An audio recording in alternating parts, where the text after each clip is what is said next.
Greetings, Captains. Let's talk about War Thunder Naval version 2.1. The good, the bad, and the ugly. First, the good bit. Listen to this little clip. I like the Russian bullshit round. I do too. I want them because they're Russian bullshit.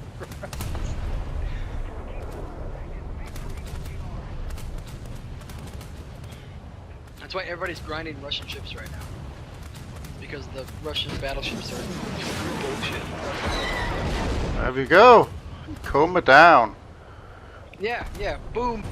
Now, I think it goes without saying that if you get a battleship, life is good in War Thunder 2.1. And especially if you get a Russian battleship. Not only do you get 12 guns on a very nice broadside. Oh, never mind about that. You don't just get one battleship, you get two.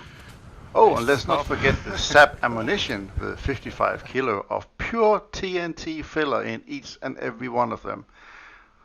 And of course, without saying, if that all fails you, well, just use your long-range secondaries. You have plenty on each side to go around, almost a whole cruiser in its own right. It is nothing less than amazing.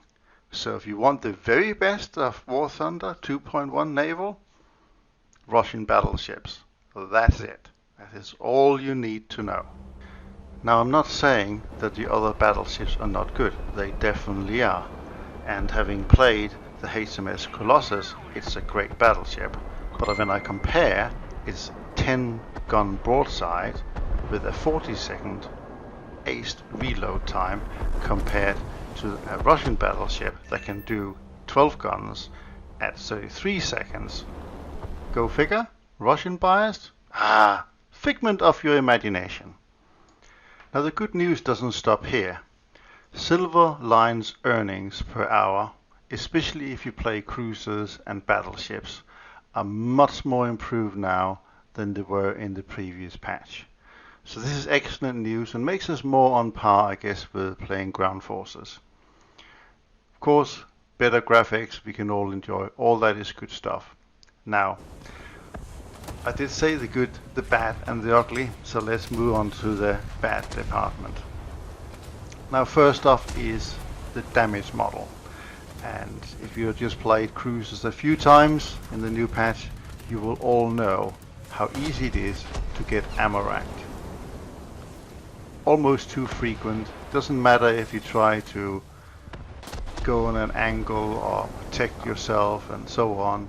The chance of you getting ammo racked now compared to the previous patch is immense.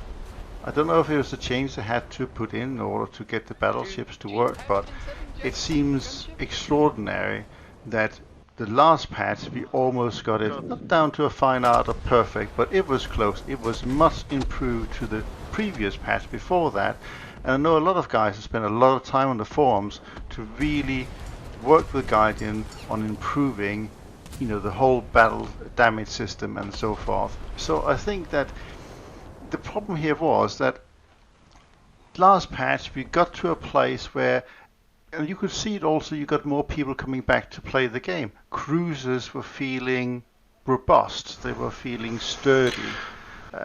You felt that you were in a big ship.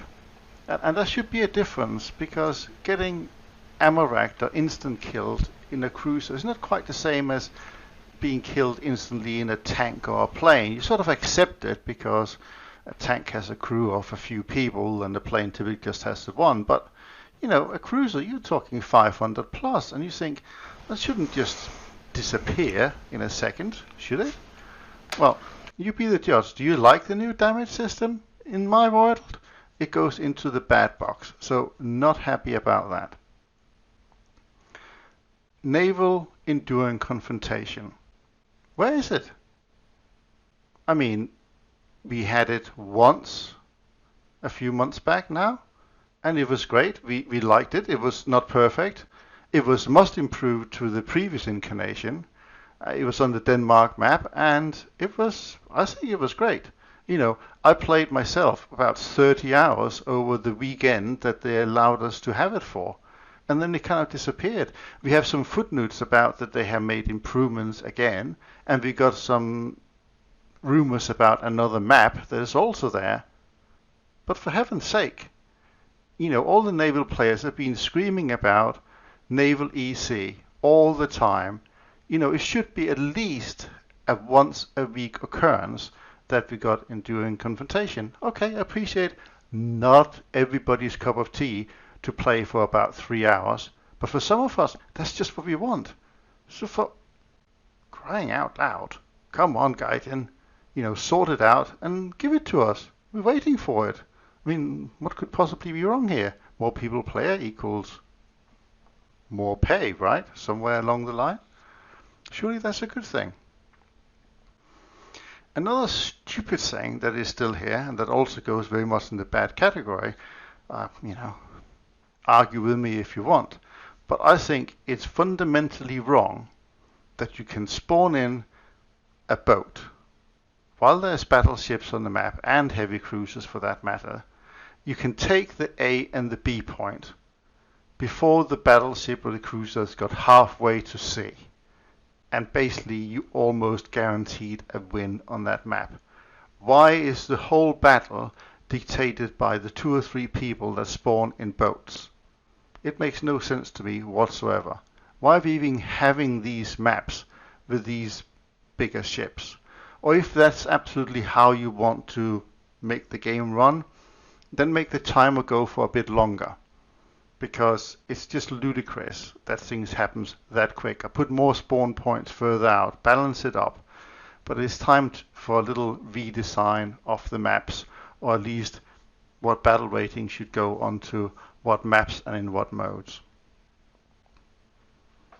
Now then we come to the ugly part of things.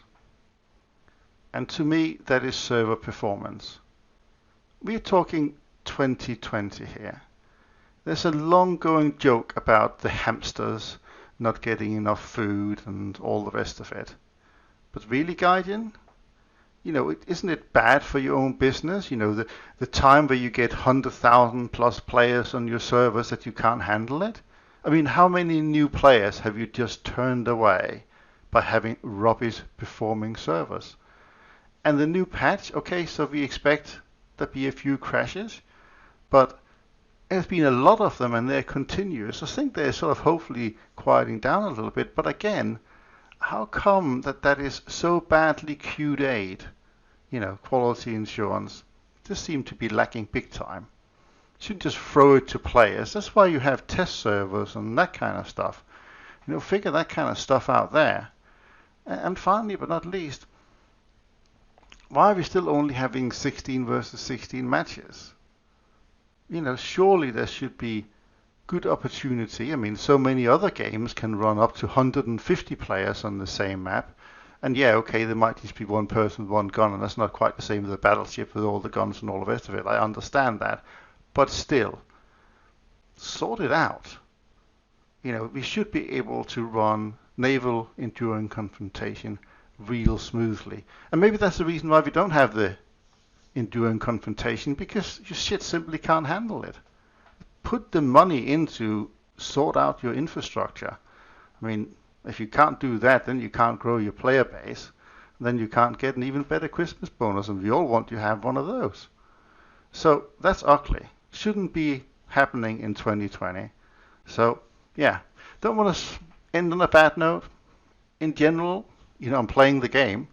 I'm enjoying it, having a good time with my friends. But there's so many things when we look at it, we say, really? Just do that little bit more and you would be okay. Okay, I've been warbling on for long enough. Captains, I look forward to see you on the 7 Seas.